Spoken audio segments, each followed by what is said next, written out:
Botanical description and taxonomy. Alfalfa, also known as Medicago sativa, its scientific name, is an erect and semi-erect herbaceous plant that can grow up to 1 meter in height. Its leaves are made up of 3 dark green pieces that are serrated at the top. Its stems are erect and herbaceous. Its flowers are formed in clusters of a usually purple or blue color. Its fruit is a spiral brown pod. These fruits contain small seeds that can take up to 12 days to germinate. Its taxonomy is divided into domain, Eukarya, kingdom, Plantae, division, Magnoliopsida, class, Magnoliopsida, order, Fabaceae, family, Fabales, genus, Medicago L, species, Sativa L. Soil and climate. To grow alfalfa, the climate varies a lot. They can be humid, subhumid, semi-arid, or arid. The diversity of available variables allows for production possibility in different environments. There are varieties that tolerate very low temperature down -3 grados Celsius. Alfalfa adapts to different types of soils. The ideal soil for development of alfalfa trees must be deep, without superficial compactions, well aerated and drained, without hydroformic problems. The soil pH must be close to the neutral, with a good supply of natrium, phosphorus, and sulfur. Thank you. Alfalfa, habitat and wave cultivation. Alfalfa originally comes from Asia Minor, Iran, and the dry highlands of Turkmenistan, with hot summers, dry soils, and low humidity. After adapting from these environments, nowadays alfalfa can be found in a variety of places. The frozen plains of southern Canada, eastern China, the temperate climates of Central Valley of Chile, the scorching deserts of Mexico, and southern and northern Africa nowadays. Cultivation requires well-plowed land during the rains.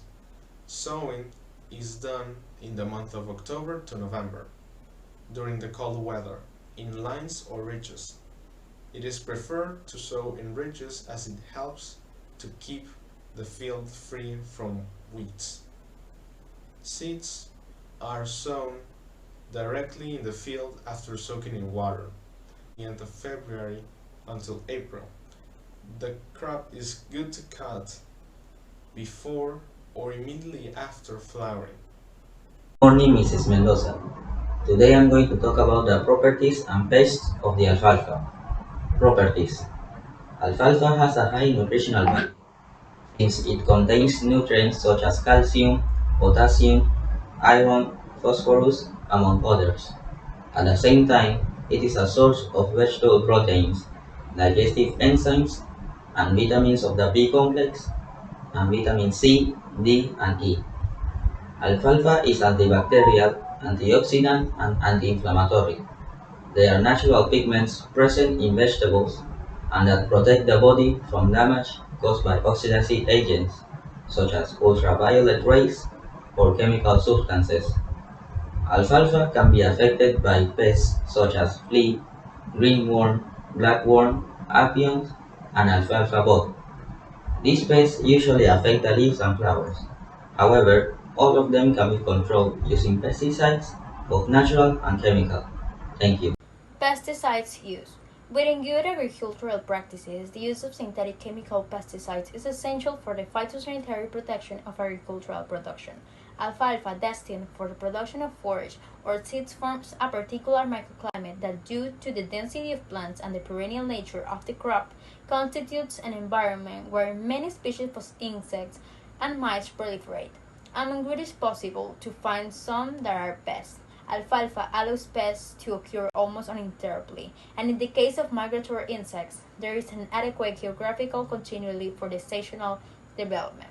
The problems caused by insecticides are exacerbated when broad-spectrum products are used in high doses. Therefore, when their use is unavoidable, those products that have the highest possible specified on the pest to be controlled should be preferred. Organic agriculture versus conventional agriculture. Conventional agriculture it focuses in productivity and meeting demand, increasing the use of chemicals in plants due to deficiencies that it will suffer.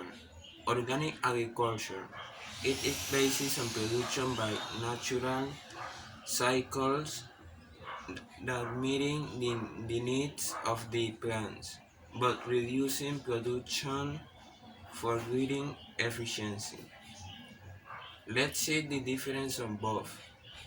For example, with organic agriculture, the alfalfa will grow healthy and without the need to treat it because you will have the right type of soil, climate, and necessary habitat, and so this plant would develop in the best way without the need to use chemical products that could affect it. Besides, organic agriculture preserve the fertility of the soil and the well-being of the environment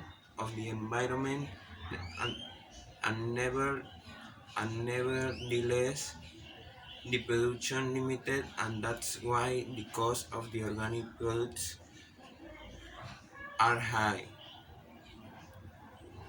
On the contrary, by using the conventional agriculture, the alfalfa might present some problems such as pests and decrease during its growth.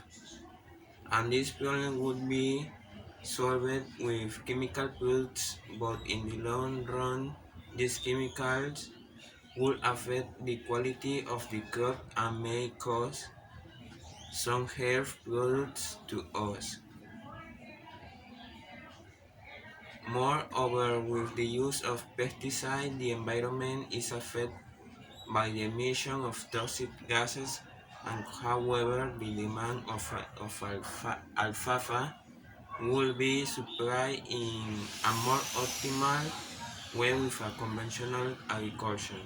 Now that you know the difference between conventional and organic agriculture, I wonder what kind of agriculture you prefer. Thank you. Products and utilities. The alfalfa is used to treat prostate diseases, urine flow diseases, and kidney diseases.